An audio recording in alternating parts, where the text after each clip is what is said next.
Assalamualaikum warahmatullahi wabarakatuh. Another day, another reminder na punta karon ug adunay nangutana nga pwede ba ihatag ang zakatul fitr sa dili Muslim? Motoy una nga pangutana. Ang ikaduha nga pangutana, pwede ba nga maghatag og zakatul fitr para sa kining gibuntis pa lang sa inahan? Pwede ba maghatag og zakatul fitr? Ang tubag sa unang pangutana nga pwede ba maghatag og zakatul fitr para didto sa kining dili Muslim? But pasabot hatagan nimo og zakatul fitr ang dili Muslim.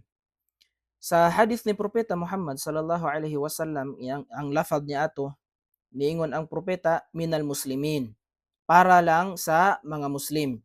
Subot pasabot mga higalig suon, dili pwede nga maghatag ka og zakatul fitr didto sa dili Muslim. Kay tungod sa hadith nga giingon ni propeta kato nga jumla minal muslimin, para lang sa mga kamusliman.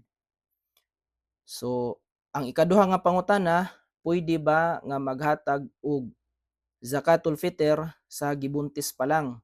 Ang tubag niya na mga higala igsuon, pwede siya maghatag og zakatul fitr pero dili obligado. But pasabot, muhatag ka og zakatul fitr, mustahab o ka nindot nga buluhaton. Ug sa Tagalog pa, kaibig-ibig na gawain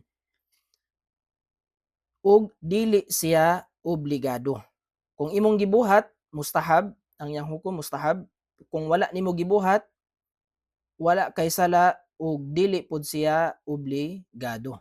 Ug ari na lang taman. Assalamu alaikum warahmatullahi wabarakatuh.